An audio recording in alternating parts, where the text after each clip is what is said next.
We've reached a time of year when the Senate has more important outstanding business than we have days to complete it.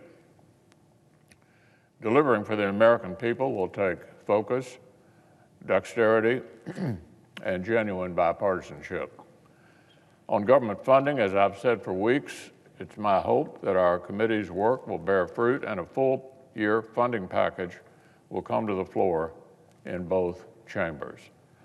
I anticipate that the Senate will take up a one-week extension this week so the government does not close on December the 11th and work can continue through the end of next week. The nation needs our Democratic colleagues to resist the temptation to play brinksmanship with long-settled policy issues or push poison pill riders that they know would tank the process. We also expect to receive and pass a conference report on the annual defense authorization, and we need to continue confirming impressive nominees to vacancies in the judiciary and the executive branch. We senators are no strangers to end-of-year drama. By this time, the stakes are far higher. We're up against another even steeper surge in COVID-19 than we saw back in the spring. Workers and small businesses are once again struggling to make ends meet as states and localities step up precautions. And while the latest news on vaccine trials suggests that victory over the virus may soon be within reach, our work in that area is far from complete. As one recent article put it, state and local officials plead for vaccine distribution funds. Our nation's historic sprint to victory through vaccines seems poised to succeed in record time, but the critical last step, getting hundreds of millions of doses out to American people, is still in front of us. So Congress cannot stay on the sidelines. Now, yesterday, our colleague from Illinois, the Democratic whip, gave an interview in which he named 3 examples of highly urgent matters that need to be addressed for our nation right now. This is the Democratic whip of the U.S. Senate. Here are the 3 things Senator Durbin mentioned as flashing red urgent priorities. The millions of people who are going to lose their unemployment insurance the day after Christmas, the businesses that are trying to decide whether or not they can continue, and the vaccine logistics to make sure that this vaccine is on the vaccinating people across America as quickly as possible. Those are the 3 things he mentioned. Those are the 3 urgent issues he named as examples: ending unemployment, extending unemployment insurance, helping small businesses, and funding vaccine distribution. Well, Madam President, I do not question the sincerity of our colleague, who I believe is engaged in these discussions in good faith, but these comments illustrate perfectly a point that Republicans have been making for weeks. For weeks. These 3 urgent issues are issues where there is almost total bipartisan consensus. No real disagreement whatsoever. In fact, the framework for a small targeted relief package that I put forward last week, something which Democrats quickly attacked, would have resolved all 3 of those subjects, all 3 of them. The targeted Republican framework extends unemployment insurance programs that will otherwise expire. It creates an entire second round of the Paycheck Protection Program for the hardest hit small businesses, and it lays the groundwork to distribute the vaccines that appear to be on the horizon.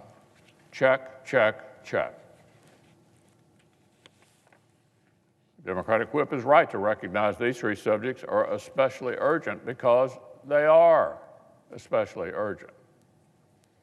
That's why Republicans have been trying over and over to get them passed. That's why Republicans have been saying for months that Speaker Pelosi and the Democratic leaders should let Congress get outcomes in all the places where we already agree, rather than holding everything hostage over their most controversial partisan demands. But month after month after month, it is the Democratic leaders who have said that no relief whatsoever can pass, no consensus items can become law, unless multiple controversial areas where we don't agree are resolved to the Democrats' liking. That's why the Democratic leader had every single Senate Democrat vote to filibuster a targeted COVID-19 release package back in September and again in October. That bill would have taken care of small businesses, unemployment insurance, and vaccine distribution months ago. Months ago. Senate Democrats blocked it. Well, I think if the Senate Democratic leader would allow it, the three things that the Democratic whip mentioned just yesterday, small business aid, re-upping unemployment aid, and setting up vaccine distribution, would pass the Senate in a landslide. In a landslide. A targeted compromise on the most urgent items would pass by a massive bipartisan margin. We could easily put together a whole slew of common sense policies, including those three and other things like legal protections that universities and the American Council on Education have been pleading for. Bring it to the floor and pass it. Everyone knows why this hasn't happened. There's one reason. The Speaker of the House and the Democratic leader have spent months tying the most bipartisan common sense policies to their most controversial requests and saying the country can't get the former unless it gets the latter. Their strategy's been all or nothing. And so struggling Americans have, of course, got nothing. Well, we're down to the wire, Madam President, down to the wire. The light at the end of the tunnel is in sight. Operation Warp Speed seems poised to deliver vaccines on an historic, almost miraculous timetable. We have seen some hopeful signs of engagement from our Democratic colleagues, but we have no reason to think the underlying disagreements about policy are going to evaporate overnight. Republicans and Democrats do not need to resolve every one of our differences to get badly needed relief out the door. We just need both sides to finally do what members of Congress do when they're serious about wanting an outcome.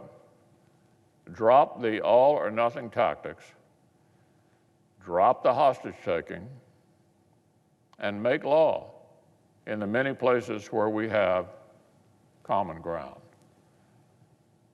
That's what the country is counting on. That's how we can do right by the American people before Christmas. So let's get it done.